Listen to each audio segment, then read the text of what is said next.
talking about trust. We're gonna see if Dino has placed his trust in us and it's been the right choice. We've gone down to 15 rubber bands. We're gonna see if he can get as close to the water as possible without getting in the lava. Let's see if 15's the right number. Will 15 be enough? Find out at the end of the episode. Poor dinosaur. I'm Noel, and welcome to another Daily Devo. This week, we're talking all about trust. In fact, our memory verse, and say it with me. Trust in the Lord with all your heart, lean not on your own understanding. Proverbs 3:5. Did you say it without looking? Only 2 more days. You guys got this one. I believe in you. Say, I can do it. I didn't hear you say, I can do it! But trust, that's a scary word. If we trust in someone else, we're giving them the power. And when we trust in God, well, we can't even see him. When I learned to swim, my dad was in the pool with me, with his arms stretched out, calling, come on, Noel, you can do it. Swim to me, baby, swim to me. And I was scared, I was nervous, but you know what? I just kept swimming and swimming towards my dad. I did. I was scared, but he said, keep coming, Noel. So I kept coming, and I was so close, so close. It's like I knew I wasn't gonna drown, because he was gonna be right there. In the Old Testament, there was a king who loved himself so much, he thought everyone should bow down and worship him. Worship me, because I'm the king. Okay.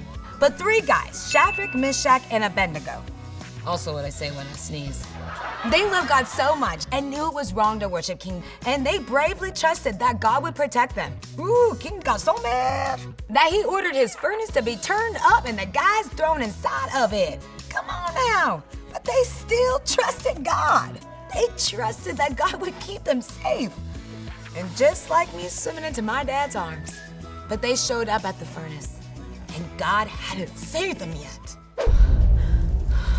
And then turned the furnace up higher. Come on, 7 times higher.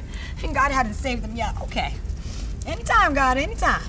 And then the guards who were trying to put them in the furnace burned up in the flames.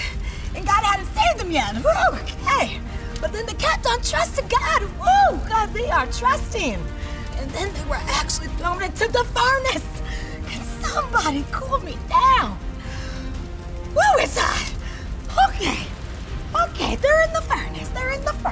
Think they still can trust God? I'm not sure if I'd be able to trust. But guess what? They didn't burn. Not even a single hair on their head. And when the king looked into the fire, he saw 4 men in there. What? What? It was an angel who came down to celebrate with them. When the king pulled them out of the furnace, they knew that their God, the God of Israel in Judea, was real. Woo! So it might not always happen that God will save you before a bad thing happens. But we can trust that God will be with us in the middle of a bad thing happening. Not only did he keep Shadrach, Meshach, and Abednego safe, but the king and everyone else got to find out that he was real. If the guys had chickened out, this never would have happened. And just like while I was swimming to my dad, if I chickened out and stopped, I would never have learned how to swim. Let's say a quick prayer before we get out of here. Dear God, thank you for this amazing story about trust. Thank you that we can always trust you no matter what storm we face. In Jesus' mighty name, amen. That's it for today, and it's time to see if Camp has the number of rubber bands figured out for the stunt dinosaur. Or not. Here it is. Here's the drop. And boom. Oh, not even close. Okay, so obviously we've got to add some rubber bands. We're gonna get back to that. More on that later. Okay, so we're up to 20 rubber bands. I got a good feeling about this. Come back tomorrow to see if my good feeling is in the right place.